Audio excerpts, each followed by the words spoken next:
बिस्मिल्लाहिर्रहमानिर्रहीम। बेटा आज 25 जून 2020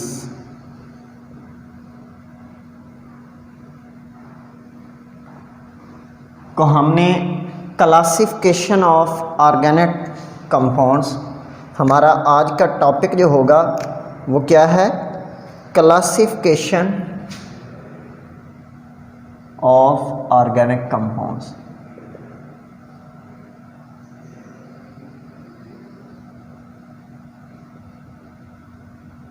of organic compounds. Remember that आपकी बुक में डेफिनेशंस लिखी हुई हैं। मैं सिर्फ इधर एक ट्री बना के आप लोगों को समझाने की कोशिश करूंगा, उसको आप लोगों ने अंडरस्टैंड करना होगा अच्छी तरह से। तो सबसे पहले हम ऑर्गेनिक कंपाउंड्स को मेंशन करते हैं यहाँ पे कि ऑर्गेनिक कंपाउंड्स जो हैं उनकी डिवीजन दो कैटेगरीज में आप डिवाइड करते हो। नंबर 1 ओपन चेन और number 2 close chain. Open chain को आप एसाइक्लिक भी बोलते हो, क्लोज चेन को आप साइक्लिक भी बोलते हो। ओपन चेन को आप एलिफैटिक भी बोलते हो और क्लोज चेन या साइक्लिक जो हैं ये हमारे पास फर्दर डिवीजन आ जाएगी, इनका कोई तीसरा नेम नहीं होगा। तो हम पहले ओपन चेन को स्टडी कर लेते हैं, या ए साइक्लिक, साइकिल रिंग को कहा जाता है, यानी कि उनमें कोई रिंग स्ट्रक्चर नहीं होता। सारे के सारे कार्बन जो हैं वो ओपनली लिंक्ड होते हैं। तो ये फर्दर दो तरह के हो सकते हैं, स्ट्रेट चेन और ब्रांच्ड। स्ट्रेट चेन और ब्रांच्ड चेन। स्ट्रेट में सारे के सारे कार्बन एटम इसी तरह डायरेक्टली अटैच होंगे, साइड बाय साइड कोई नहीं होगा। ब्रांच में एटलीस्ट कोई भी कार्बन एक आध जो है, कम से कम एक से ज़्यादा भी हो सकते हैं, अबव एंड बिलो अटैच होंगे। तो इस तरह को आप ब्रांच्ड कहोगे। फर्दर स्ट्रेट या ब्रांच्ड दो कैटेगरीज में डिवाइड किया जाते हैं on the basis of nature of bond. या सैचुरेटेड हो सकते हैं या अनसैचुरेटेड हो सकते हैं।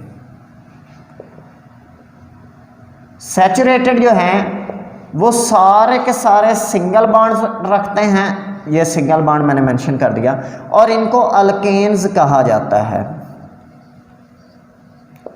जबकि अनसैचुरेटेड जो है वो फर्दर दो तरह के होंगे, या वो डबल बॉन्ड एटलीस्ट एक रखते होंगे या वो एटलीस्ट एक ट्रिपल बॉन्ड रखते होंगे। डबल बॉन्ड वाले को अल्कीन, ट्रिपल बॉन्ड वाले को अल्काइन बोला जाता है। सो इसके साथ ही हमारी ओपन चेन के जो क्लासेस थी वो ख़त्म हो जाती हैं। नेक्स्ट हमारे पास है क्लोज चेन। क्लोज चेन को फर्दर दो हिस्सों में डिवाइड किया गया है, एक कार्बोसाइक्लिक या जिसको आप होमोसाइक्लिक भी बोलते हो, होमोसाइक्लिक या कार्बोसाइक्लिक, और एक हमारे पास heterocyclic. Homo stand for same, के cyclic stand for ring. Ring में मौजूद एटम्स एक जैसे होते हैं। क्या मतलब है? रिंग में मौजूद एटम्स एक जैसे हों, और चूंकि आप ऑर्गेनिक पढ़ रहे हो लाजमी बात है कार्बन होगा। सो अगर सारे के सारे कार्बन एटम्स रिंग में मौजूद हों तो ऐसे कंपाउंड्स को आप क्या कहते हो? होमोसाइक्लिक या कार्बोसाइक्लिक कहते हो। जो हमारे कार्बोसाइक्लिक कंपाउंड हैं इनको फर्दर दो कैटेगरीज में डिवाइड किया जाता है। एक हमारे पास एरोमेटिक, दूसरे हमारे पास नॉन एरोमेटिक। एरोमेटिक को आप बेंजीनाइड कंपाउंड भी कहते हो, नॉन एरोमेटिक को आप नॉन बेंजीनाइड कंपाउंड भी कहते हो। इसके अलावा जो नॉन बेंजीनाइड कंपाउंड होते हैं इनको एलिसाइक्लिक भी बोला जाता है। ऐसे कंपाउंड्स जिनमें एटलीस्ट एक बेंजीन रिंग मौजूद होता है वो हमारे पास एरोमेटिक या बेंजीनाइड कंपाउंड्स कहलाते हैं। मिसाल के तौर पे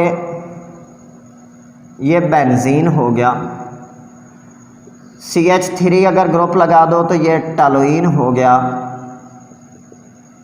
हर कॉर्नर का मतलब है कि वहाँ कार्बन है, और ये सर्कल भी लगा सकते हो एज वेल एज आप इस तरह से बॉन्ड्स भी मेंशन कर सकते हो। इसका मतलब यह है double single double single double single, ये सिंगल और डबल बॉन्ड आपस में अल्टरनेट कर रहे हैं। ज़्यादा डिटेल आप सेकंड में पढ़ लोगे, लेकिन मकसद ये था कि इसको बेस्ट वे होता है कि आप सर्कल अंदर लगा दें, ये ना हो कि आप लोग इसे ऑक्सीजन समझते रहो।